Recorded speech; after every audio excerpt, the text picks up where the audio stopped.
ये फिजिक्स का छठवां चैप्टर है शायद से फिफ्थ 6 चैप्टर। अभी ऑसिलेशन पढ़ने के पहले ये जान लेते हैं कि इसमें पढ़ना क्या है एक्चुअली। सो ऑसिलेशन में आपको पढ़ना है एक ही टाइप का मोशन ही है, ऑब्जेक्ट का मोशन है, कैसे मोशन करेगा ऑब्जेक्ट।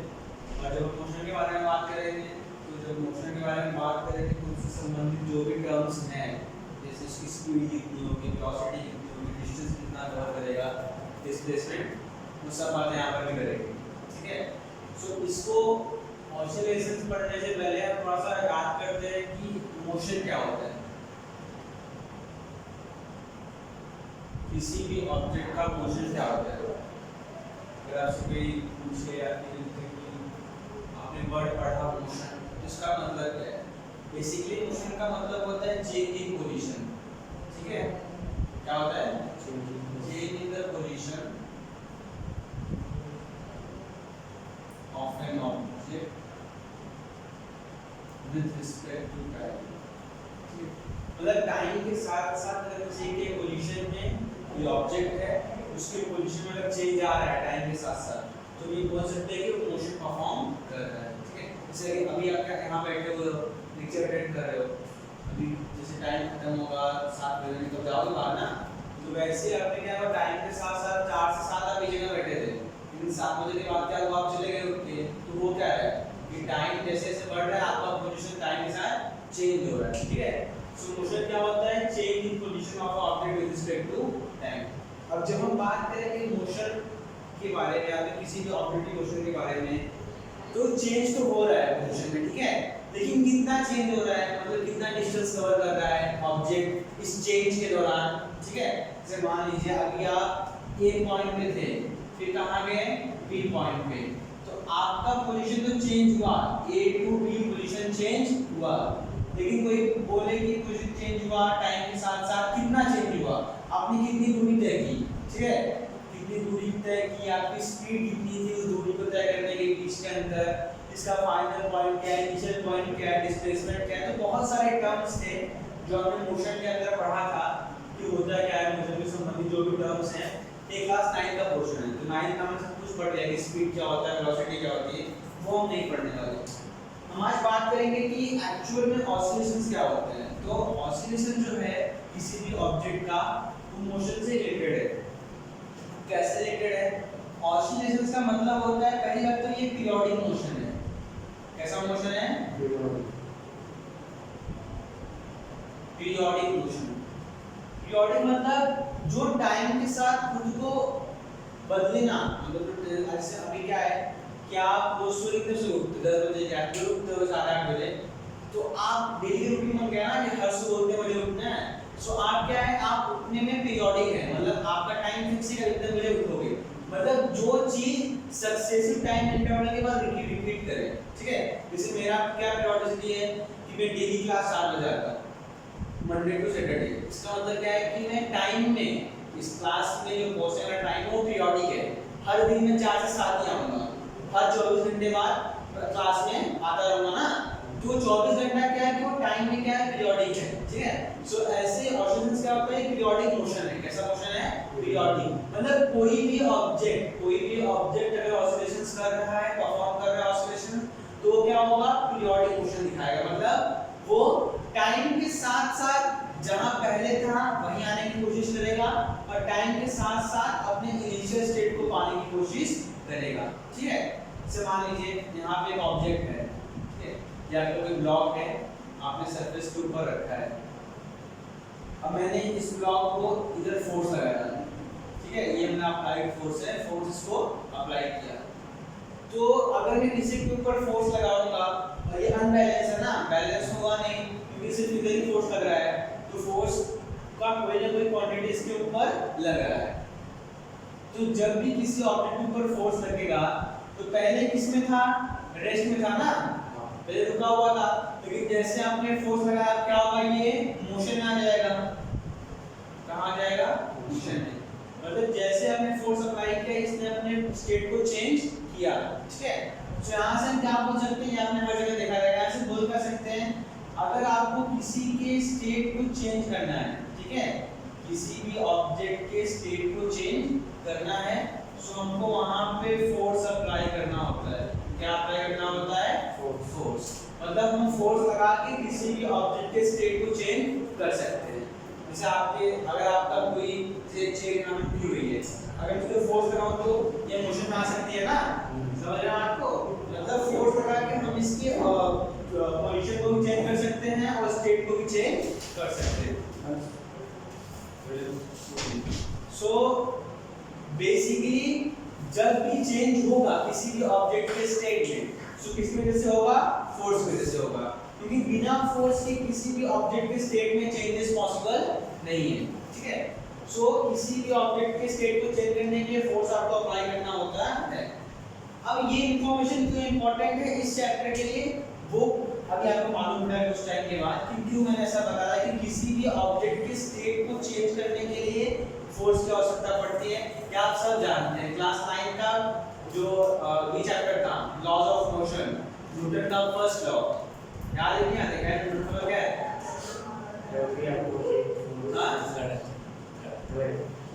क्या एवरी एटम तो थर्ड वाला है ना, every object have a tendency to be in a state of rest or motion until an unbalanced force is acting upon it। मतलब अगर कोई भी ऑब्जेक्ट है, जैसे मान लो मैंने इसको यहाँ पे रखा है, ठीक है, ये आपका कोई ऑब्जेक्ट है, अब क्या ये खुद ब खुद मोशन में आएगा? ये खुद ब खुद चाहेगा कि मैं मोशन में आ जाऊं, रुका हुआ है ना, कब ये मोशन में आएगा?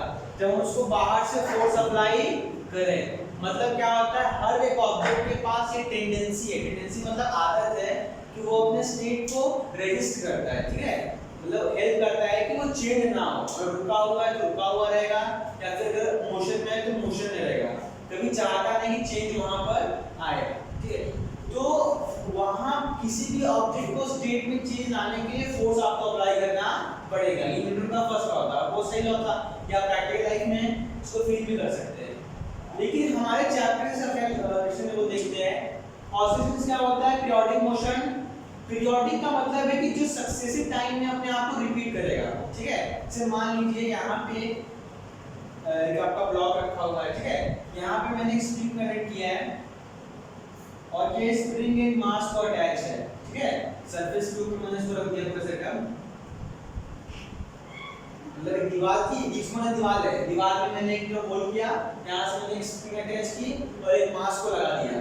ठीक है, और यहाँ पे आके रुका हुआ है मास, यहाँ पे क्या है, रुका हुआ है, क्या है, मतलब कुछ हो नहीं रहा है, ऐसे कैसे रुका था। अब मैंने क्या किया, मैंने इसको इधर खींचा, क्या किया इधर, मतलब मैंने इसको इस डायरेक्शन में एक फोर्स अप्लाई किया। क्या किया, एक फोर्स अप्लाई किया। सो आप बताइए, अगर मैंने इसको इस डायरेक्शन में फोर्स अप्लाई किया है, तो जब मैं फोर्स अप्लाई करने से छोड़ूंगा तो कहाँ जाएगा, पीछे आएगा ना, कॉमन सेंस है। क्यों पीछे आएगा, स्प्रिंग, हाँ स्प्रिंग की वजह से। तो जैसे आपने इस ब्लॉक को इस डायरेक्शन में फोर्स अप्लाई किया, वैसे ये स्प्रिंग स्ट्रेच हुआ होगा ना, स्ट्रेच हुआ, तो ये स्प्रिंग भी इसके ऊपर फोर्स लगाएगा, लेकिन ये कैसा लगाएगा, टुवर्ड्स स्प्रिंग, मतलब स्प्रिंग की डायरेक्शन में। सो ये वाला फोर्स आपका यहाँ पे फोर्स लगेगा, मान लीजिए Fs है जो फोर्स स्प्रिंग लगा रहा है। ठीक है, सो क्या हुआ कि ये फोर्स आपने अप्लाई किया, छोड़ा, तो ये पहले ऑब्जेक्ट यहाँ पे था जहाँ पे कुछ नहीं हुआ, अब मान लीजिए ये यहाँ पे आ गया था। ठीक है, फोर्स अप्लाई किया आपने, यहाँ तक ये पहुँच गया। अब जब आपने यहाँ से इसको छोड़ा तो होगा क्या, ये यहाँ पे वहाँ से छोड़े गया तो धीरे धीरे यहाँ पे आएगा, लेकिन रुकेगा नहीं यहाँ पे, क्या रुकेगा, थोड़ा और आगे जाएगा, थोड़ा और आगे जाएगा। ठीक है, फिर एक मैक्सिमम लिमिट जाने के बाद फिर ये पीछे आएगा ना, तो होता क्या है, ये क्या हो रहा है, आपने जो फोर्स अप्लाई किया, ये स्प्रिंग जो आपका ब्लॉक है, ये क्या कर रहा है, ये एक पीरियोडिक मोशन कर रहा है अलोंग इट्स स्ट्रेट लाइन। क्या हो रहा है कि पहले यहाँ गया, फिर अपने मीन पोजीशन पे आया, मीन पोजीशन मतलब यहाँ स्टार्ट हुआ। ठीक है, सो मीन पोजीशन पे आया, लेकिन यहाँ पे रुका नहीं आके, क्यों नहीं रुका, क्योंकि जितना आपने फोर्स लगाया था, ये जो स्प्रिंग वाला फोर्स है उस पे भारी पड़ गया, इसकी वजह से ये आगे और डिस्प्लेस हो गया।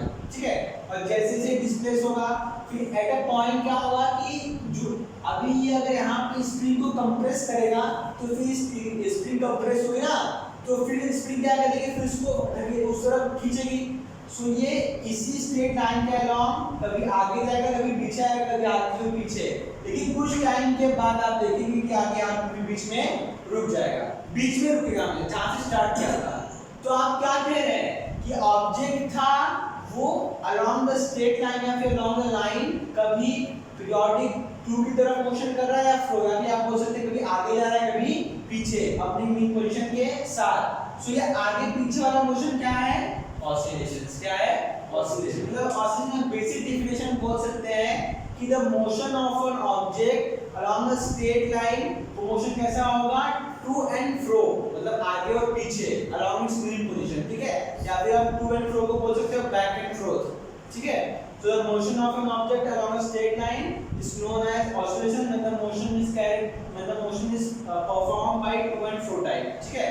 So oscillations क्या है? periodic motion है। periodic मतलब क्या है? जो टाइम के साथ खुद को रिपीट करेगा। अब देखिए यहाँ पे एक और बात अच्छी सी है कि ये ब्लॉक जिसके ऊपर आपने फोर्स लगाया जो स्प्रिंग के साथ कनेक्ट है, ये ब्लॉक हमेशा क्या चाहेगा कि मैं मीन पोजीशन पे आके रुकूं, हमेशा यही चाहता है, ठीक है? और आखिरी में आके रुकता भी है, लेकिन वो रुकने के दौरान, स्टार्ट और रुकने के दौरान जो बीच का मोशन है या आगे पीछे वाला, यही क्या होगा? आपका ऑसिलेशन, ठीक है? तो इसके बारे में कुछ लिख लेते हैं। लिखिए oscillation.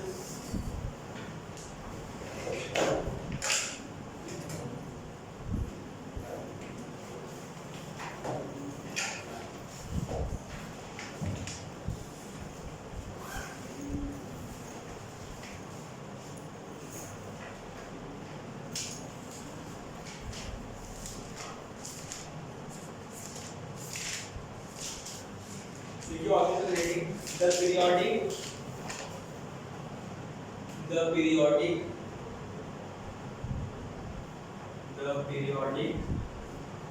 to and fro,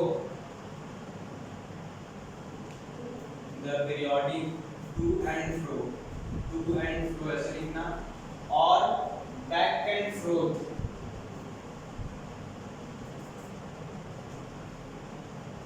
the periodic to and fro or back and forth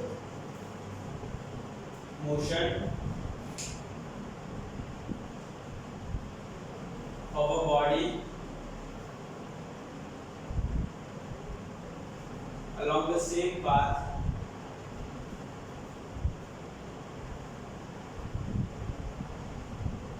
about its mean position, about its mean position, mean about its mean position is called as oscillation of, is called as oscillations, is called as oscillations, ठीक है? So oscillations क्या है? to and fro और back and forth motion है किसी भी object का। अब इसको हम थोड़ा और डीप में देखते हैं। ये पीरियोडिक मोशन जो है, ठीक है? अब मैं एक स्टेटमेंट आपको बताने वाला हूँ कि हर एक पीरियोडिक मोशन ऑसिलेशंस नहीं होता, ठीक है? इसका मतलब क्या है? जैसे मान लीजिए जो आपका मोशन है, जैसे अभी आप क्लास आ रहे हैं ना रोज सुबह 4 बजे आते हैं, 7 बजे आते हैं घर पे, और डेली मंडे से फ्राइडे ही करते हैं। सो ये ऑसिलेशंस नहीं है। क्यों नहीं है? क्योंकि यहाँ पे आपका motion along the same path नहीं हो रहा है, सेम मीन पोजीशन पे नहीं हो रहा है, ठीक है? मतलब आप आ रहे हैं क्लास, सेम टाइम पे जा रहे हैं, सेम टाइम पे, पीरियोडिक नेचर है, सक्सेसिव टाइम में आप अपने आप को रिपीट कर रहे हैं, लेकिन वो ऑसिलेशंस नहीं है। क्यों नहीं है? ऑसिलेशन मतलब क्या होता है कि जो सेम लाइन पे टू एंड फ्रो या बैक एंड फोर्थ कर रहा है, मतलब आगे पीछे करता है सेम लाइन पे, ठीक है? अपने लाइन को भटके ना, आई बात समझ में? मतलब सेम लाइन पे और हमेशा अपने आप को चाहे कि मीन पोजीशन पे आके मैं रुकूं, ठीक है? अब जैसे आप लोगों ने इसका एग्जांपल हर जगह देखा होगा, अगर आप एक बोलते हैं ना, एक रस्सी से नीचे बॉल अटैच कर दें और उस रस्सी को ऐसा मतलब बीच में पकड़ के फिर एक तरफ खींच के छोड़ दें, ठीक है? तो आप अज्यूम देखेंगे कुछ टाइम बाद कि वो रस्सी हमेशा बीच में आके रुकेगी। जब वो एकदम रुक जाएगी, मतलब उसकी ऑसिलेशन जीरो हो जाएगी, तो कहां पर रुकेगी? आके एकदम बीच में रुकेगी ना, ठीक है? सो सेंटर क्या है उसका? मीन पोजीशन, जहां से वो जिसका इनिशियल स्टेट था, जो उसका इनिशियल स्टेट था, ठीक है? जो उसका इनिशियल स्टेट था वो अपने आप को वहीं पे मतलब बाद में पाना चाहती है और वो होता भी है। वो आप आगे पीछे मोशन तो होता ही है, लेकिन बाद में वो सेंटर पे आके रुक जाती है। सो ऑसिलेशंस क्या है? अ पीरियोडिक मोशन तो है टू एंड फ्रो टाइप का, मतलब सेम लाइन पे आगे पीछे होता है, बस इतना याद रखो बस, ठीक है। अब इसी ऑसिलेशंस का जो सबसे सिंपलेस्ट फॉर्म है, क्या है? सबसे सिंपलेस्ट, मतलब सिंपलेस्ट क्या है? जैसे मान लीजिए सेम लाइन पे हो रहा है, लेकिन बहुत टाइप हो सकते हैं ना, वो आपका ऐसा हो सकता है सेम लाइन, बहुत से अलग टाइप है कि जैसा कि घूम रहा है सर्कल में, ऐसा ऑसिलेशन सेम पार्ट पे हो रहा है, ठीक है। सो इसका जो सबसे सिंपलेस्ट पार्ट है उसे हम लोग बोलते हैं एसएचएम। क्या बोलते हैं? एसएचएम, ठीक है। एस का मतलब है सिंपल, एच का मतलब है हार्मोनिक, और एम आपको मालूम ही है motion. So simple harmonic motion, harmonic को हम लोग बोलते हैं पीरियोडिक। तो डरिए मत, इसका मतलब है पीरियोडिक, मतलब सिंपल पीरियोडिक मोशन, जो सबसे सिंपलेस्ट फॉर्म का हो। तो उसके बारे में पढ़ना है आपको कि सिंपलेस्ट फॉर्म का कैसा होता है। अब इसके भी दो टाइप है, एक आपका लीनियर एसएचएम और एक आपका एंगुलर एसएचएम। मतलब लीनियर मतलब क्या? जो स्ट्रेट लाइन पे हो ना, मतलब सेम पाथ पे स्ट्रेट लाइन पे होते हो। अब ये आपका स्नैप मैंने कोई एक ब्लॉक रखा है, फिर सरफेस है आपका, ये सरफेस है आपका, ठीक है। अब इसको मैंने यहाँ पे कोई स्क्रीन अटैच किया है, अब इधर फोर्स लगाएगा तो इधर आएगा ना, फिर आगे जाके फिर आगे पीछे करता है, तो स्ट्रेट लाइन पे हो रहा है मोशन ना, इसे क्या बोलेंगे? लीनियर एसएचएम, जो सब स्ट्रेट लाइन पे हो। लेकिन कोई ऐसा एंगल पे हो रहा है, तो पेंडुलम देखा आपने? पेंडुलम देखा है? पेंडुलम देखा है ना, कोई ऐसा घूमते रहता है, जैसा फिक्स पॉइंट और ऐसा करते रहता है। तो ये एंगल पे हो रहा है ना, यहाँ पे एंगल स्वाइप हो रहा है, एंगल भी स्वाइप हो रहा है, हो रहा ही नहीं हो रहा है। यहाँ पे डिस्टेंस ऊपर हुआ सामान, एंगल भी स्वाइप हो रहा है ना, तो यहाँ पे इसमें क्या बोलेंगे? Angular SHM. तो अगली भी लिखिए एसएचएम। अब उसके नीचे लिखिए कि oscillation is also called as simple harmonic motion. Oscillation is also called as simple harmonic motion. Bracket में SHM.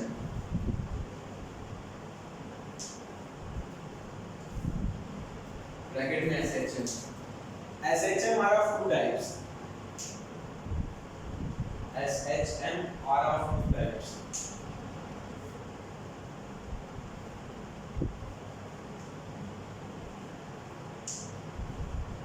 पहला आपका लीनियर एसएचएम, इसमें लिखिए the SHM of a body along a straight line, the SHM of a body along a straight line or linear path, along a straight line or linear path about its mean position,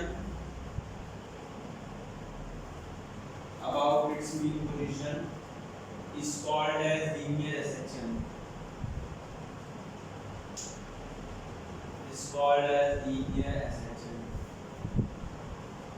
Second type, angular SHM. The SHM of a body along the SHM of a body along a curved path, or angular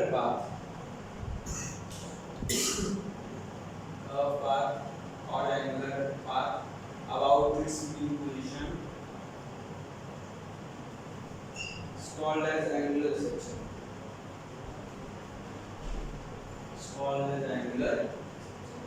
तो linear में क्या हो रहा है कि यहाँ पे straight line में होगा, ठीक है, स्ट्रेट लाइन में होगा SHM, और फिर आप बोल सकते हो कि लीनियर पाथ, मतलब एकदम स्ट्रेट पाथ में होगा।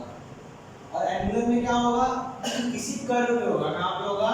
कर्व, और कर्व को हम लोग बोलते हैं कि एंगुलर पाथ है, ठीक है। मतलब वो सिंपल स्ट्रेट नहीं होगा, वो ऐसा ऊपर, मतलब वहाँ पे भी डिस्टेंस कवर हो रहा है और वहाँ पर मीन पोजीशन के आसपास ऑसिलेशंस भी हो रहा है, लेकिन वहाँ पे पाथ कैसा है? कर्व है, मतलब एंगुलर है, किसी एंगल पे हो रहा है, ठीक है। अब यहाँ पे एंगल तो जीरो है ना, यहाँ पे तो ग्राउंड से इसका एंगल जीरो है, कोई एंगल नहीं बन रहा है सरफेस से, तो ये कैसा है आपका लीनियर सेक्शन।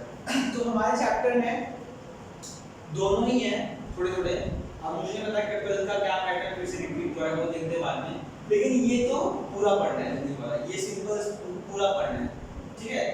तो अभी तक जितना मोशन हुआ, ऑसिलेशंस क्या होते हैं, पीरियोडिक मोशन है। पीरियोडिक मतलब क्या, जो अपने आप को रिपीट करे, क्या करे, रिपीट टाइम के साथ साथ, ठीक है।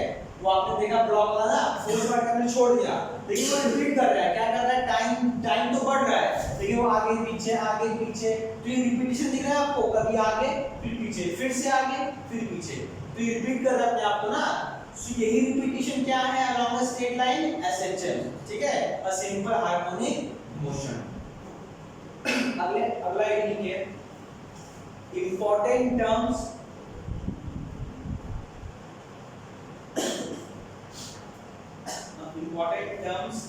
in SHM, important terms in SHM।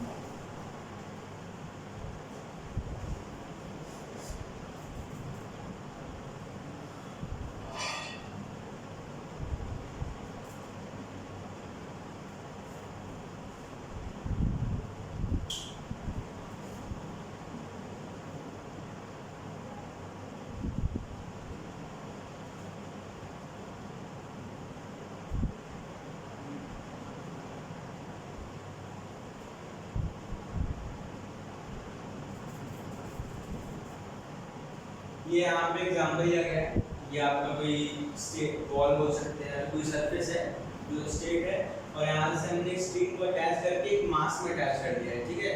अब इंपॉर्टेंट टर्म्स क्या है, जैसे आपने मोशन ना, मोशन 9 में था आपके, तो वहाँ इंपॉर्टेंट टर्म्स क्या थे कि डिस्टेंस कितना कवर हो रहा है, डिस्प्लेसमेंट कितना है, वेलोसिटी कितनी है, एक्सेलरेशन कितना है, वैसे कुछ इंपॉर्टेंट टर्म्स इसके भी है, कितना टाइम लग रहा है यहाँ से यहाँ आने में, 1 मिनट में कितनी बार आगे पीछे कर रहा है, इसका डिस्प्लेसमेंट कितना है, जब फोर्स लगाओगे डिस्प्लेस करेगा ना, आगे पीछे क्या हो रहा है, डिस्प्लेसमेंट ही हो रहा है ना। सो एक टाइम में क्या डिस्प्लेसमेंट था पर्टिकुलर इंस्टेंट पे, और इसका एम्पलीट्यूड क्या है, एम्पलीट्यूड मतलब कितना मैक्सिमम आगे पीछे कर रहा है। अब इसकी लिमिट होगी ना, ज्यादा खींच दोगे तो टूट जाएगा स्ट्रिंग, ब्रेक टूटेगा, उसका मतलब क्या, लिमिट होगी कि अगर इससे ज्यादा आपने किया तो स्ट्रिंग टूट जाएगी, मतलब ये स्ट्रिंग इतनी कैपेबल नहीं है कि बड़े एम्पलीट्यूड को झेल सके, मतलब आप इसको एक मिनिमम अमाउंट तक स्ट्रेच कर सकते हैं, और ये जहां तक स्ट्रेच हुई उसे क्या हम लोग बोलेंगे, एम्पलीट्यूड। इसका मैक्सिमम कितना लेंथ है, आई बात समझ में। तो ठीक है, इसमें सबसे पहला रीडिंग है, डायग्राम बनाइए।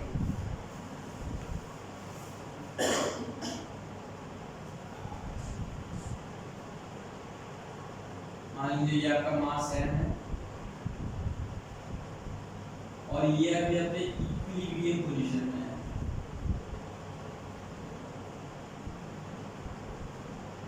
मतलब रुका हुआ है, कुछ हमने मस्ती नहीं की।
सो ये डायग्राम में आप इस सिस्टम में क्या देख सकते हैं कि जब भी यहाँ पे कोई फोर्स नहीं था, ठीक है, ये सिस्टम पहले क्या था, बिना फोर्स के, मतलब इसको तो कोई फोर्स हम बाहर से नहीं लगा रहे, तो क्या था, रुका हुआ था, यहाँ पे था, इसमें क्या बोलेंगे, इक्विलिब्रियम पोजीशन। इसका मतलब क्या होता है इक्विलिब्रियम का, कि ऐसा सिस्टम या फिर ऐसा पोजीशन ऑफ सिस्टम जिस पे उस समय कोई भी फोर्स नहीं लग रहा है। अब देखेंगे कि इसमें ना तो ये स्ट्रिंग इसको खींच रही है ऑब्जेक्ट को, और ना हम इसको खींच रहे हैं ना, तो इसके ऊपर इसमें कोई फोर्स नहीं लग रहा है, तो हम क्या बोलेंगे, अपना इक्विलिब्रियम पोजीशन, या फिर इसे आप लोग बोल सकते हो कि इसका मीन पोजीशन है। क्या है, मीन पोजीशन, मतलब इसका जो जहां से मोशन स्टार्ट होने वाला है, अब इस पर हम फोर्स लगाएंगे, खींचेंगे ना, तभी तो आगे पीछे करेगा। मेरे को अभी आपको न्यूटन का फर्स्ट लॉ कि अगर आपको किसी भी ऑब्जेक्ट के स्टेट में चेंज लाना है, रुका हुआ है ना, और इसको मोशन आपसे करवाना है मोशन इसको, तो इसके ऊपर फोर्स तो लगाना पड़ेगा। क्योंकि न्यूटन क्या बोलते हैं कि बिना फोर्स लगाए कोई भी ऑब्जेक्ट अपना स्टेट नहीं चेंज करती। अगर वो रुका हुआ है तो रुका हुआ रहेगा, अगर मोशन में है तो मोशन में रहेगा। आप लोग तो एग्जांपल जानते हैं, आपके मान लीजिए आपने एक बॉल बैट से मारी, तो क्या वो बॉल अपने आप हवा में रुक जाती है? वो बॉल आपकी तरफ आती है तो आप उसको रोकते हो, कैच करते हो, तो आप फोर्स लगा रहे हो वहां पे, तब वो जाके रुक जाते हैं, ठीक है। सो कोई भी ऑब्जेक्ट का स्टेट अगर चेंज करना है, अगर मोशन में है उसको रेस्ट में लाना है या फिर रेस्ट से मोशन में लाना है, तो आपको फोर्स अप्लाई करना पड़ता है। तो यहाँ पर भी ये इक्विलिब्रियम पोजीशन में था, मतलब ये पोजीशन में रुका हुआ था। अब हमको इस ऑब्जेक्ट को मोशन करवाना था, तो हमने इसके ऊपर फोर्स लगाया, ठीक है, इस तरफ लगाया। अब फोर्स का राइट फोर्स किधर है, इस डायरेक्शन में, F अप्लाइड है, फोर्स अप्लाइड, हमने अप्लाइड इसके ऊपर किया, तो इसको ऐसा हमने स्ट्रेच किया, खींच लिया। अब ये एक्सट्रीम पोजीशन क्या है जो इधर लिखा है राइट वाला, इसका मतलब ये है कि फोर्स लगाने पर ये स्ट्रिंग बिना टूटे कहां तक जाएगी, मतलब ये ब्लॉक कहां तक जाएगा बिना ये स्ट्रिंग को तोड़े, ठीक है, वो उसकी क्या होगी, एक्सट्रीम पोजीशन। मतलब उसके आगे ये ब्लॉक कभी नहीं जा पाएगा, अगर गया तो स्ट्रिंग टूट जाएगी, ठीक है। आई बात समझ में? मतलब जब आपने फोर्स लगाया तो ये स्ट्रिंग की कैपेबिलिटी कहां है, कितना डिस्टेंस कवर करेगी, उसे क्या बोलेंगे हम लोग, extreme position. So mean position से आपने जितना फोर्स लगाया और स्प्रिंग जहां तक गया, अब फोर्स लगाया तो बॉडी डिस्प्लेस तो होगी ना, फोर्स लगाने से क्या होता है, बॉडी डिस्प्लेस होती है, तो ये डिस्प्लेस को राइट की तरफ यहां तक आया, मान लीजिए, ठीक है, ये आपका पोजीशन, अब मास यहां आ गया है, तो ये क्या आपका एक एक्सट्रीम पोजीशन। सो यहां पे जो आपने आगे छोड़ा इसको, अब यहां से आपने खींचा, यहां पे लाके इसको छोड़ा, तो ये वापस पीछे आएगा ना, क्यों, क्योंकि जैसे ही यहां पे आया और ये स्प्रिंग क्या हुई, स्ट्रेच हुई, तो स्प्रिंग भी उसको अपनी तरफ खींचने की कोशिश करेगी। न्यूटन का third law, to every action there is equal and opposite reaction. Same body के ऊपर आपने एक्शन किया, अब देखिए यहाँ पे क्या सिस्टम, देखिए एक स्प्रिंग है, एक मास है, आप लगा रहे हो फोर्स, तो आपने खींचा तो स्प्रिंग भी खींचेगा ना, इक्वल पोजीशन, तो ये अपनी तरफ खींचेगा, डायरेक्शन क्या है, अपोजिट, इसलिए आपने उधर खींचा तो ये अपनी तरफ खींचेगा और सेम मैग्नीट्यूड के साथ, ठीक है।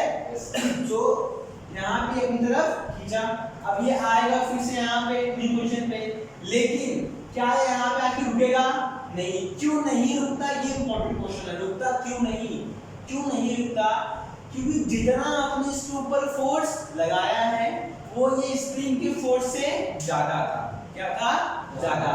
अगर यहाँ पे दोनों फोर्स बराबर होते तो आगे रुक जाता, और कब बराबर होगा, जब ये 5 चक्कर जितना इसको डिस्प्लेस होना होगा, अगर वो कर लेगा तो अपने आप आगे रुक जाएगा। सो आपने फोर्स अप्लाई किया, ये डिस्प्लेस हुआ, यहाँ पे एक्सट्रीम पोजीशन पे गया, उसके बाद ये फिर से लेफ्ट में आएगा, क्यों, क्योंकि यहाँ पे ये वाला फोर्स फिर खींचेगा ना, यहाँ पे आपने आगे छोड़ दिया इसको, तो ये वाला फोर्स तो आपने हटा दिया, इस तरफ रखा था, इसको हटा दिया आपने, तो इस टाइम पे कौन सा फोर्स है, स्प्रिंग का फोर्स भी है ना, तो स्प्रिंग इसको अपनी तरफ खींचेगी और खींच के इसको यहाँ तक लाएगी, एक्सट्रीम पोजीशन। इसे हम लोग बोल देते हैं कि लेफ्ट वाला एक्सट्रीम है और ये कौन सा वाला एक्सट्रीम है, right extreme. So left extreme तक इसको लेके आया। अब ये लेफ्ट के आगे भी नहीं जाएगा, क्योंकि हम किसी भी स्प्रिंग को बहुत ज्यादा कंप्रेस भी नहीं कर सकते, उसका भी एक लिमिट है, क्योंकि कहां तक अपने आप को कंप्रेस करेगा, ठीक है। सो यहाँ मानिए यहाँ तक, इसके आगे भी कंप्रेस मतलब और दब नहीं सकता, यहीं पर आके रुक जाएगा, ठीक है। अब यहाँ पे क्या होगा, अब देखिए यहाँ पे क्या हो रहा है, यहाँ इमेजिनरी ब्लॉक इसमें यहाँ पर है, यहाँ ब्लॉक हमारा पहुंच गया है। इस समय ये जो फोर्स था, ये वाला फोर्स स्प्रिंग का, ये अभी इस तरफ लग रहा है ना, लेकिन अब क्या होगा, अब ये जो स्प्रिंग है क्योंकि डिफॉर्म हो रही है ना, मतलब कंप्रेस हो रही है। तो जब कंप्रेस हो रही है तो चाहती नहीं कि मैं कंप्रेस हूं, नहीं चाहती ना, कोई भी चाहता कि मेरे अंदर कोई चेंज आए, तो वो चेंज को अपोज करने के लिए फिर से इसके ऊपर फोर्स लगाएगी, ठीक है। तो अब फोर्स कहां लगेगा, टुवर्ड्स द मीन पोजीशन, कहां लगेगा, टुवर्ड्स द मीन पोजीशन। इसलिए वो बार-बार आगे फिर पीछे, फिर आगे फिर पीछे ऐसा करते रहेगा। लेकिन कब तक करेगा, जब तक इसकी एनर्जी आपकी कंज्यूम ना हो। अब भाई अगर बार-बार आगे पीछे आप ही कर रहे हो तो एनर्जी कम होगी ना, होगी नहीं होगी। तो यहाँ पे क्या होगा, जब तक कि एनर्जी कैसे कम होगी, यहाँ पे फ्रिक्शन है जिस रहा है ना बार-बार आगे पीछे करने पे, तो फिर अपने आप आके आप मीन पोजीशन पे रुक जाएगा, ठीक है। सो ऑसिलेशन का सिंपल एसएचएम क्या है, इन एसएचएम कि the motion of an object along the straight line और linear path about its mean position, कि इसके मीन पोजीशन के आसपास ही मोशन होता रहे, उस हम लोग क्या बोलेंगे, एसएचएम, ठीक है। डायग्राम का बन गया है। अब ये वाला एक्सट्रीम का राइट ना, तो आप लोगों ने पढ़ा है क्लास 9 में पढ़ा था कि डिस्टेंस डिस्प्लेसमेंट को राइट वाले को हम प्लस देते हैं, लेफ्ट वाले को माइनस, ठीक है। ऐसे ऊपर वाले को प्लस, नीचे वाले को, मतलब ये अपना स्टैंडर्ड साइन कन्वेंशन है। तो यहाँ से राइट है इससे प्लस ए एम्पलीट्यूड, मतलब कितना मैक्सिमम वो स्ट्रेच हो सकता है। सो प्लस इधर गया तो प्लस से, इधर आया तो ये माइनस है, ठीक है। और ये जो x लिखा है यहाँ पर, अब ये यहाँ से यहाँ पे आ गया ना, आया कि नहीं आया, तो ये x equal to minus a, x मतलब होता है डिस्प्लेसमेंट, क्या होता है, डिस्प्लेसमेंट। कितना इसने डिस्प्लेसमेंट कवर किया, जब अपने मीन पोजीशन पे रुका हुआ था तब तो x जीरो होगा ना, कोई रुका हुआ है तो डिस्प्लेसमेंट कहां से कवर करेगा, ये तो इम्पॉसिबल है। तो रुका हुआ है तो x कितना है, जीरो। लेकिन जब आपने इसको खींचा इस तरफ, यहाँ पे लाया तो x कितना हो गया, कि बॉडी डिस्प्लेस हुई है। डिस्प्लेसमेंट क्या होता है, the shortage distance between initial and final point. Initial point ये था, फाइनल कहां गया ये, तो यहाँ पे कुछ ना कुछ तो मूवमेंट हुआ रहेगा ना, डिस्टेंस को नहीं हुआ। तो यहाँ पे हमने क्या बोला इसको, प्लस ए, क्योंकि राइट में हुआ, वैसे लेफ्ट में क्या होगा, माइनस ए, ठीक है। सो x से लेके left maximum right left extreme क्या हो जाएगा, माइनस ए, और x से लेके मैक्सिमम डिस्टेंस राइट एक्सट्रीम तक क्या हो जाएगा, प्लस ए, ठीक है। और एक बात कि डिस्प्लेसमेंट को हमेशा हम मीन पोजीशन से ही जज करेंगे या फिर मेजर करेंगे। अगर आप बोलोगे कि यहाँ से मेजर करें, नहीं, हमेशा हम डिस्प्लेसमेंट कहाँ से मेजर करेंगे, मीन पोजीशन से, कि यहाँ से इसको हम लोग अपना इनिशियल पॉइंट मानेंगे, क्या मानेंगे, इनिशियल पॉइंट। मतलब ये हमारा इनिशियल है, फाइनल कुछ भी हो वो देखेंगे कि आगे जा रहा है कि पीछे, ठीक है। मान लीजिए कि हमारा ब्लॉक इस समय यहाँ पर था, इस टाइम पे यहाँ पे था, और इस ब्लॉक यहाँ पे था, तो पूछा गया कि कितना इसका डिस्प्लेसमेंट है। सो हमको पता नहीं कितना है, लेकिन इतना मालूम है कि आंसर में माइनस तो पक्का आने वाला है, आएगा ना। ये लेफ्ट में आ रहा है, लेफ्ट में क्या होता है, डिस्प्लेसमेंट माइनस होता है, ठीक है। सो वो बात हम करेंगे, कोशिश करेंगे, लेकिन देखेंगे कैसे करना है। लेकिन अभी के लिए क्या है कि डिस्प्लेसमेंट क्या होता है, एम्पलीट्यूड क्या होता है, ये सब के बारे में। डिस्प्लेसमेंट क्या होगा कि the distance covered by the object performing linear SHM always measured from mean position. मतलब किसी भी टाइम पे उसका डिस्प्लेसमेंट वही होगा जो मीन पोजीशन से उसकी दूरी होगी, ठीक है। एम्पलीट्यूड क्या होगा कि मैक्सिमम कितना ये स्ट्रेच कर सकता है, या फिर हम ये बोल सकते हैं कि मैक्सिमम ये जो ब्लॉक है वो कितना लेंथ कवर करेगा। आपको क्या लगता है कि क्या ये ब्लॉक इसके आगे जा सकता है, नहीं जाएगा ना। ये एक्सट्रीम के आगे नाम ही लिखा है एक्सट्रीम, मतलब ये इसका अंत बिंदु, इसके आगे वो नहीं जाएगा, ठीक है। सो राइट एक्सट्रीम और लेफ्ट एक्सट्रीम, मतलब the maximum length that the block should covered, वो क्या होगा आपका एम्पलीट्यूड। सो इसका हम लिख लेते हैं। तो पहला डेफिनेशन है डिस्प्लेसमेंट। इंपॉर्टेंट टर्म्स में पहला डेफिनेशन है डिस्प्लेसमेंट का। ब्रैकेट में लिखिएगा x, x बार लिख सकते हैं आप लोग। डिस्प्लेसमेंट, पहला डेफिनेशन डिस्प्लेसमेंट का ब्रैकेट में x बार क्यों, वेक्टर क्वांटिटी है ना, डायरेक्शन के ऊपर डिपेंड करती है, तभी तो माइनस प्लस आ रहा है, वरना नहीं आता। सो इसमें लिखिए definition, the distance covered by the distance covered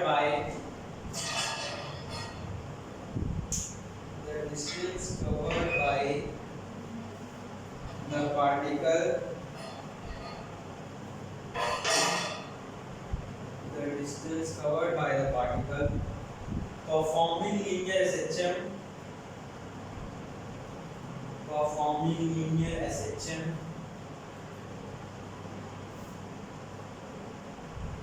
at any instant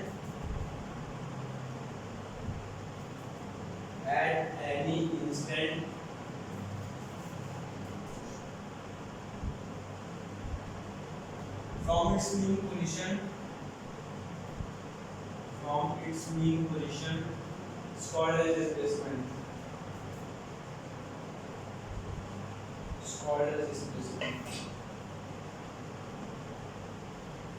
displacement आपका हमेशा मीन पोजीशन से ही मेजर होगा, ये बात याद रखिएगा हमेशा, ठीक है। ये आपका इंपॉर्टेंट नोट है कि डिस्प्लेसमेंट कहां से मेजर करेंगे, हमेशा मीन पोजीशन, जहां से मोशन स्टार्ट हुआ था वहां से, ठीक है।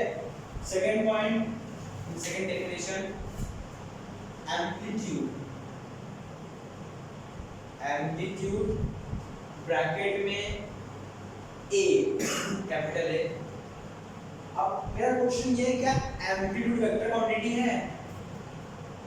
एम्पलीट्यूड वेक्टर है कि स्केलर?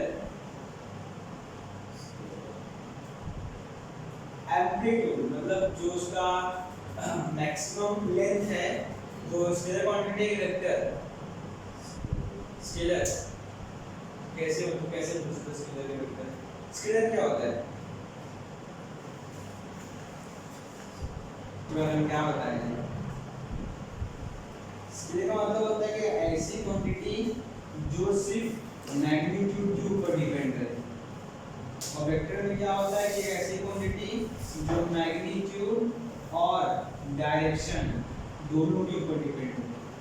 इसका सबसे बेस्ट एग्जांपल है किसी भी ऑब्जेक्ट का, अगर मान लो मास, जैसे इसका वजन, ये सामने बुक रखा है, इसका वजन 1 किलो है। कितना है? 1 किलो। तो ये मास क्या है? Scalar quantity. अब ये चाहे ऊपर से रीडिंग मेजर करो, चाहे नीचे से दाएं बाएं, हर जगह 1 किलो होगा ना। मतलब ऐसी क्वांटिटी जो डायरेक्शन के ऊपर डिपेंड ना करे, उसे क्या बोलेंगे? स्केलर। वेक्टर क्या है कि डिपेंड करे कि आपका डिस्प्लेसमेंट कितना है। डिस्प्लेसमेंट सोचिए, डिस्प्लेसमेंट क्या होता है? The shortage distance between initial and final point. तो आप अपने घर से मान लीजिए क्लास आए और क्लास से वापस से घर गए, तो डिस्प्लेसमेंट कितना है? 0। कितना है? 0। क्योंकि आपका इनिशियल पॉइंट भी क्लास था और फाइनल पॉइंट भी घर ही है ना।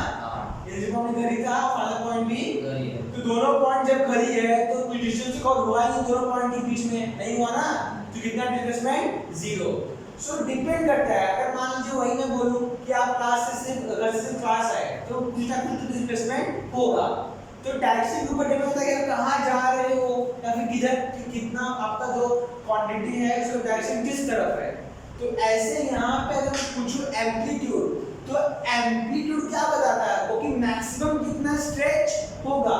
सो एम्पलीट्यूड तो स्केलर क्वांटिटी है ना, क्योंकि ये इसके डायरेक्शन से मतलब नहीं है। अब ये स्प्रिंग कितना स्ट्रेच होगा, इसका डायरेक्शन से क्या संबंध है? कोई संबंध नहीं है। वो तो उसके ऊपर निर्भर करता है कितना अच्छा बना है कितना खराब बना है ना, तो उसका डायरेक्शन कोई डिपेंड नहीं करता। लेकिन जो आपका ये डिस्प्लेसमेंट था इसका करता है। तो यहाँ ध्यान देना लिखा है x इक्वल टू प्लस है, x इक्वल टू माइनस है। इसका मतलब क्या है कि राइट एक्सट्रीम पे डिस्प्लेसमेंट कितना होगा? प्लस a के बराबर हो जाएगा, और लेफ्ट पे कितना होगा? माइनस a के बराबर। ठीक है, राइट एक्सट्रीम पे डिस्प्लेसमेंट कितना होगा? x equal to plus a, और लेफ्ट पे कितना होगा? x equal to minus a। और आपका जो ये एम्पलीट्यूड क्या है? स्केलर क्वांटिटी, क्योंकि डायरेक्शन के ऊपर डिपेंड नहीं करती। ये सिर्फ ये बताती है कि मैक्सिमम कितना लेंथ ये ब्लॉक कवर करने वाला है, और लेंथ कभी नेगेटिव नहीं हो सकता। आपको मालूम है अगर लेंथ नेगेटिव नहीं होगा तो तो डायरेक्शन की बात आएगी नहीं, ठीक है। सो एम्बिट का आपका स्केलर क्वांटिटी है। अब अगर बात करें एम्बिट के बारे में, आपने लिखा लिखा नहीं लिखा the maximum displacement of particle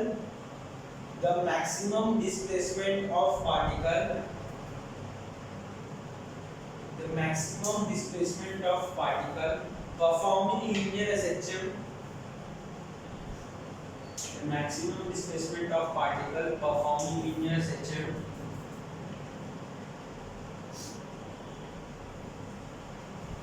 on either sides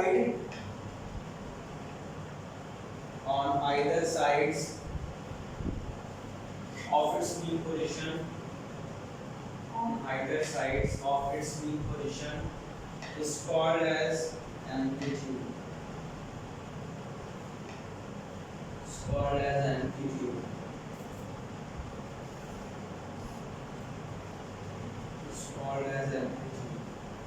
ठीक है।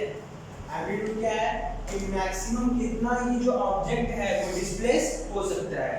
अब ये ऑब्जेक्ट ना इसके आगे कभी नहीं जाएगा, ठीक है। सो मैक्सिमम कितना आगे पीछे वाला लेंथ है वो कितना आगे जाएगा, कितना पीछे आएगा, ये जो सबसे ज्यादा वाला है वही क्या है आपका एम्पलीट्यूड, ठीक है। थर्ड डेफिनेशन है, सेकंड क्या था आपका एम्पलीट्यूड ना, एम्पलीट्यूड ए। थर्ड आपका है रेंज।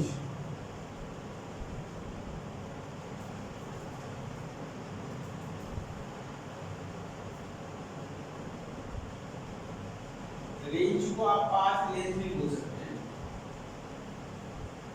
रेंज और पाथ लेंथ। ब्रैकेट में लीजिए टू टाइम्स ऑफ है, ब्रैकेट में टू है।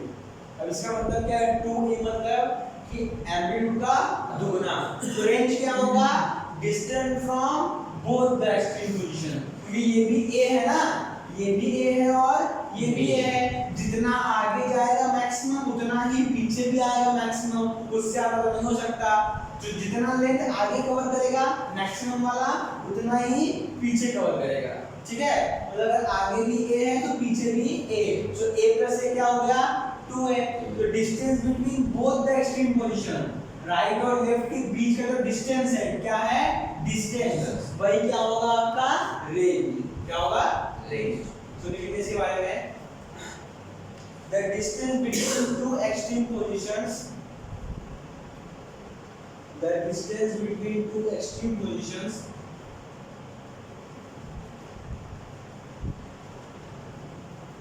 of the particle performing linear SHM, of the particle performing linear SHM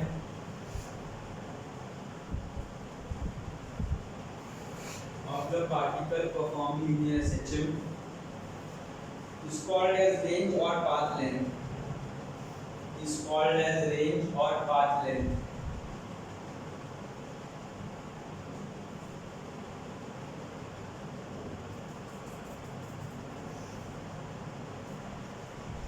Is called as range or path length.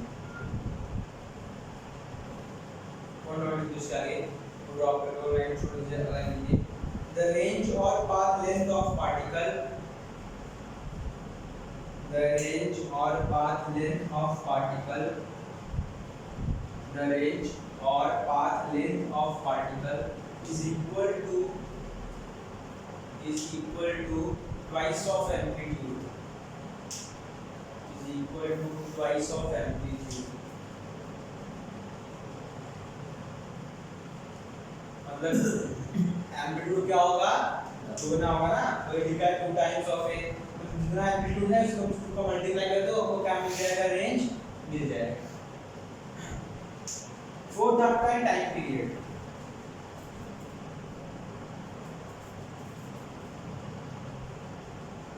Fourth आपका है टाइम पीरियड, कैपिटल टी। फिर लिखिए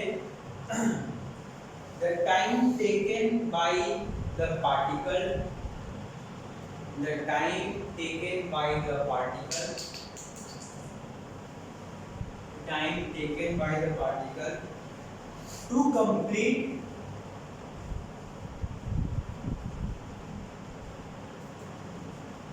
the time taken of a particle to complete one oscillation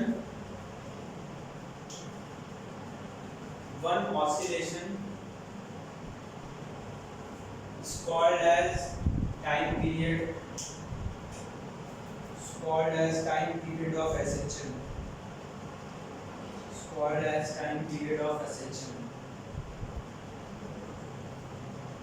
अब one oscillation कब complete होगा पहले वो देखते हैं। इसमें क्या बोला पढ़िए एक बार, द टाइम टेकन मतलब कितना समय लगा एक ऑसिलेशंस को पूरा करने में। तो वन ऑसिलेशन क्या होता है कि आप पहले कहां पे था, मीन पे ना, सो मीन पे था, आपने फोर्स लगाया, कहां पहुंच गया, राइट एक्सट्रीम पे, वहां से आपने उसको ऑब्जेक्ट को फ्री छोड़ दिया, तो वहां से फिर लेफ्ट गया, फिर लेफ्ट से क्या आएगा, मीन आएगा, फिर मीन से राइट लेफ्ट होते होते ऐसे होता रहेगा ना। अब बात क्या है कि वन ऑसिलेशन किसे बोलेंगे, वन ऑसिलेशन किसको बोलेंगे। तो वन ऑसिलेशन मतलब क्या होता है कि हम लोग जहां से शुरू कर रहे हैं वहीं पे आके रुक जाए एक चक्कर में। एक चक्कर मतलब क्या है, एक बार यहां से राइट गए, यहां से फिर और राइट से यहां पे आए ना, क्या चक्कर हो गया पूरा, नहीं अभी तो लेफ्ट हो जाएगा। एक बार मीन से राइट गए, फिर राइट से मीन, फिर मीन से लेफ्ट, फिर लेफ्ट से मीन। अब जब मीन पे आएंगे राइट लेफ्ट सब कवर करके एक बार, वही क्या होगा हमारा वन ऑसिलेशन। मतलब एक बार राइट जाना और एक बार लेफ्ट जाना और वापस से मीन पे आ जाना। इसको कंप्लीट करने में जितना समय लगेगा उसे हम लोग क्या बोलेंगे, टाइम पीरियड। ठीक है, सो टाइम पीरियड लिख लिया। अब इसके ये वो सिंपल सा कांसेप्ट है कि एक ऑसिलेशन कवर करने में मतलब एक बार चक्कर मारने में कितना टाइम लगा उसे क्या बोलेंगे, टाइम पीरियड। और सबसे आखिरी वाला है फ्रीक्वेंसी, ये का स्मॉल n, पांचवा डेफिनेशन, सबसे आखिरी फ्रीक्वेंसी। एक टाइम पीरियड का अपोजिट नहीं बोल सकते, लेकिन उसका ही समझ लीजिए कि उसका एक थोड़ा सा आगे का कांसेप्ट है कि फ्रीक्वेंसी कितनी है। आपने बहुत सुना होगा कि आप क्लास में कितने फ्रीक्वेंट हैं, तो बोलते हैं ना व्हाट इज फ्रीक्वेंट। उसका मतलब ये है कि आप टाइम के साथ साथ कितनी बार अच्छा परफॉर्म कर रहे हैं, यानी कितनी बार आप रिपीट कर रहे हैं चीजों को। सो फ्रीक्वेंसी का मतलब क्या होता है कि एक मिनट में कितना ऑसिलेशंस कवर हुआ, सॉरी एक सेकंड में, ठीक है, एक सेकंड में कितना ऑसिलेशंस कवर हुआ, उसे हम लोग क्या बोलेंगे, फ्रीक्वेंसी। और एक करने में जितना टाइम लगा उसे क्या बोलेंगे, अलग बात है, समझ रहे हैं। एक ऑसिलेशंस कवर करने में जितना टाइम लगा उसे क्या बोलेंगे, टाइम पीरियड। और एक सेकंड में जितना उसने किया उसे क्या बोलेंगे, फ्रीक्वेंसी। सो इसका आंसर हमेशा किस में आएगा, सेकंड में आएगा ना, टाइम है, टाइम पीरियड तो सेकंड में आएगा। इसका आंसर हमेशा किस में आएगा, हमेशा नंबर आएगा। क्या आएगा, नंबर। मतलब एक बार किया 10, आंसर 10 आया, मतलब क्या है कि एक सेकंड में 10 बार किया ऐसा, ठीक है। 20 आया तो 20 बार किया तो प्योर नंबर आएगा, लेकिन यहाँ पे क्या आएगा, यूनिट के साथ सेकंड में आएगा, ठीक है। सो फ्रीक्वेंसी लिख लीजिए, the number of oscillations, the number of oscillation performed by a particle per unit time, the number of oscillations performed by a particle per unit time, per unit time मतलब unit time हो, चाहे एक second हो, एक minute हो, एक घंटा हो, ठीक है, एक यूनिट टाइम हो, वन हो। So the number of oscillation performed per unit time is called as frequency of ascension. It's called as frequency of ascension. इसका यूनिट है हर्ट्ज, लिख लीजिए। Its SI unit is hertz, HERTZ, hertz scientist का नाम है। और small उसको लिखते हैं HZ, H capital Z small.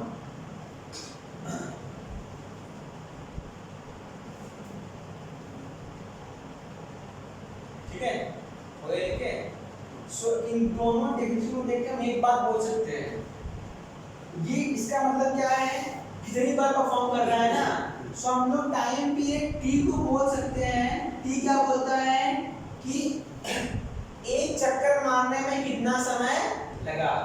सो 1/n, क्या बोलेंगे 1/n, अगर n 1 हो गया तो मतलब एक चक्कर ना, तो 1/1 मतलब कितना समय लगा, और ये क्या हो जाएगा आपका टाइम पीरियड, और यहाँ से n का फॉर्मूला क्या आ जाएगा 1/t, ठीक है।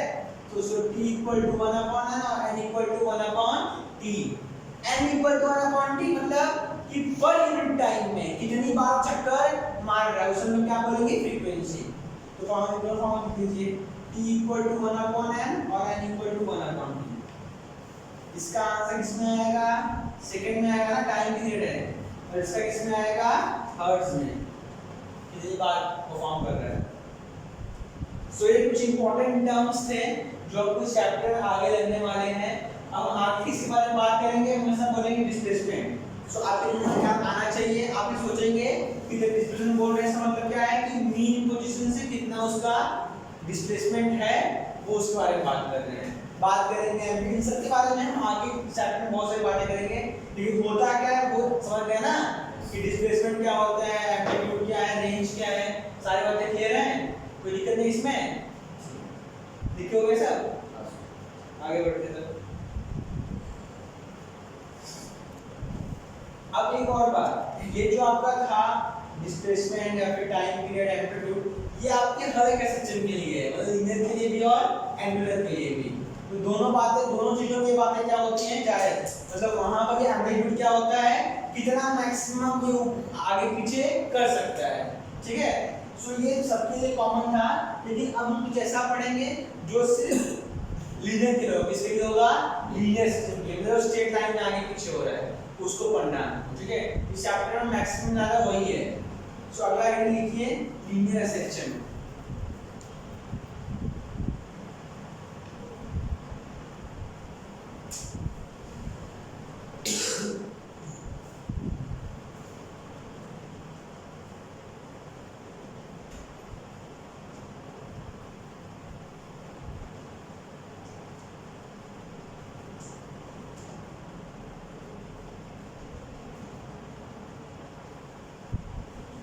आगे हम पहले क्वेश्चन करते हैं, वो सिंपल सा क्वेश्चन है, आगे ही आते हैं। एक सिंपल सा क्वेश्चन ये है कि एक पार्टिकल था, एक ब्लॉक था, वो एक्सेशन कर रहा है, ठीक है, फोर्स वगैरह एक्सेशन कर रहा है, और ये आपको दिया है क्वेश्चन में कि उसका रेंज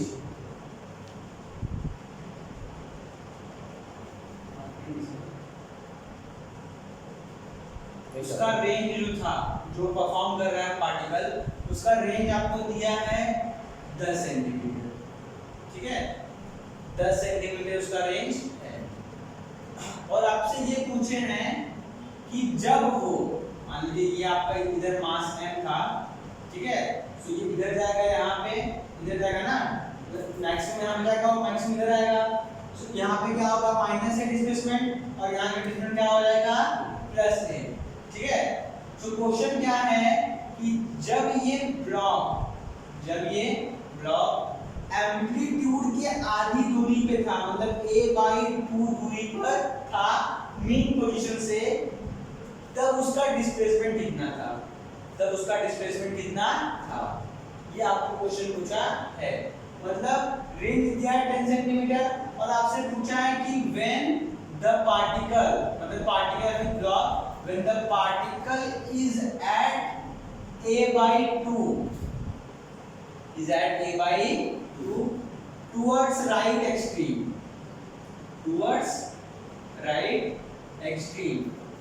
राइट एक्सट्रीम तरफ a/2 पे था, तब उसका कितना डिस्प्लेसमेंट है। इस कंडीशन के लिए आपको x क्या किया है, पूछा है।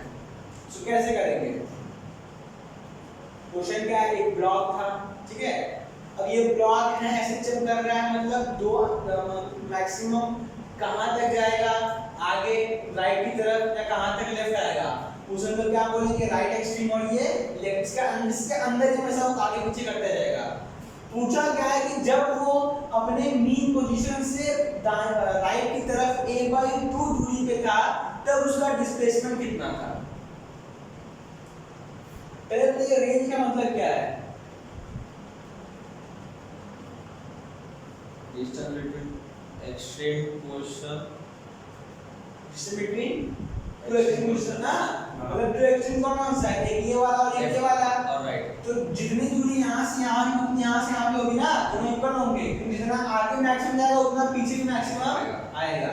तो मान लीजिए ये आपका a है, तो ये भी क्या है a, सो रेंज क्या हो जाएगा a प्लस a 2 है, आपने लिखा भी है।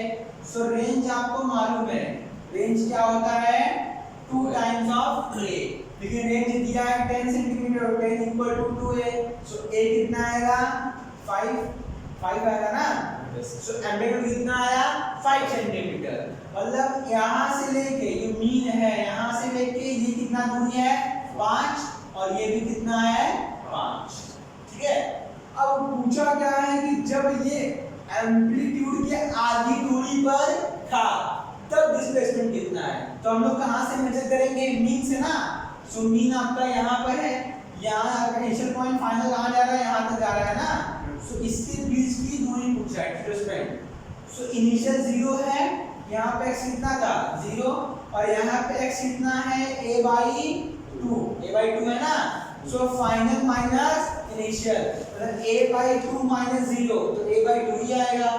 सो डिस्प्लेसमेंट कितना है x इक्वल टू a/2, ये इसका डिस्प्लेसमेंट है। सो x इक्वल टू a का वैल्यू कितना दिया है 5, तो 5/2 x इक्वल टू 2.5 सेंटीमीटर, ठीक है।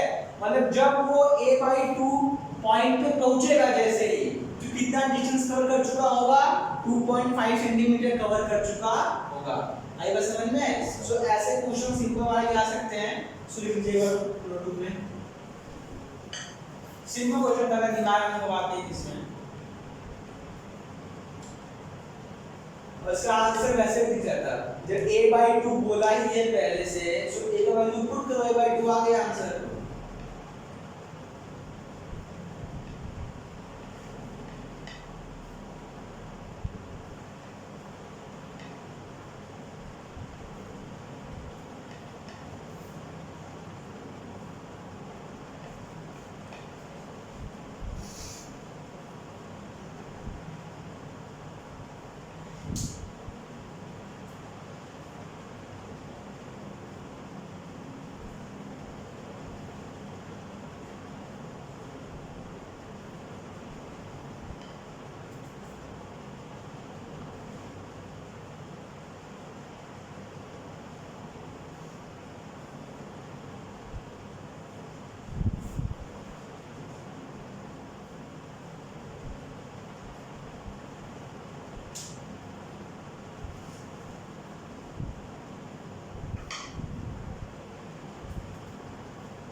लिख के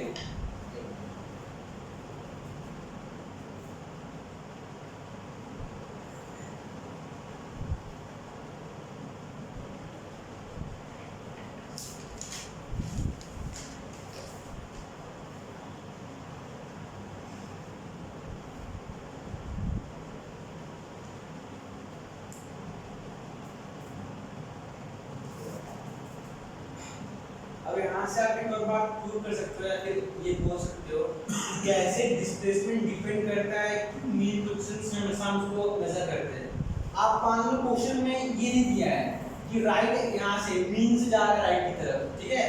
आपको क्वेश्चन में ये दिया है कि डिस्प्लेसमेंट निकालो राइट एक्सट्रीम से, कहाँ से निकालो राइट एक्सट्रीम से, मतलब आपको यहाँ से डिस्प्लेसमेंट मेजर करना है, ऐसा क्वेश्चन में बोला है।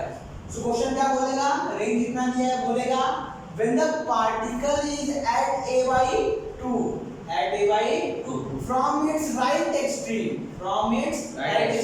तो आपके पास कॉमन सेंस होगा कि राइट एक्सट्रीम के आगे तो नहीं जाने वाला है ना, वो तो एक्सट्रीम है, उसके आगे तो नहीं जाएगा, तो फ्रॉम एक्स बोला है मतलब इसके पीछे ही आने वाली है, आएगा नहीं आएगा। सो यहाँ से हमको पीछे आना है, मतलब लेफ्ट आएंगे ना।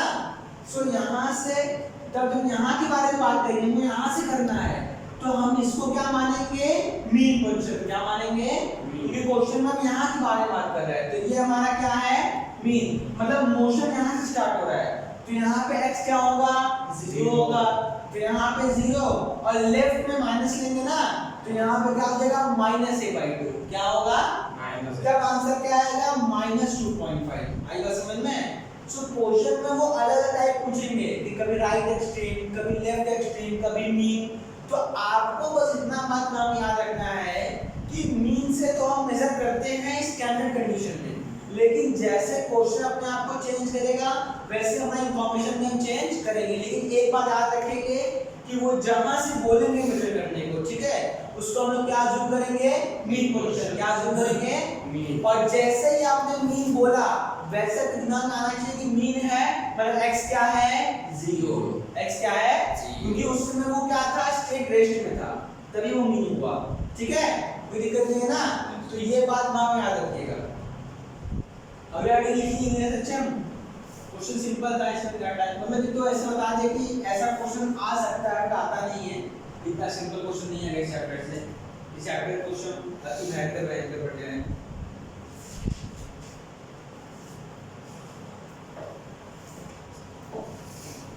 मार्केट चले जाना हॉस्पिटल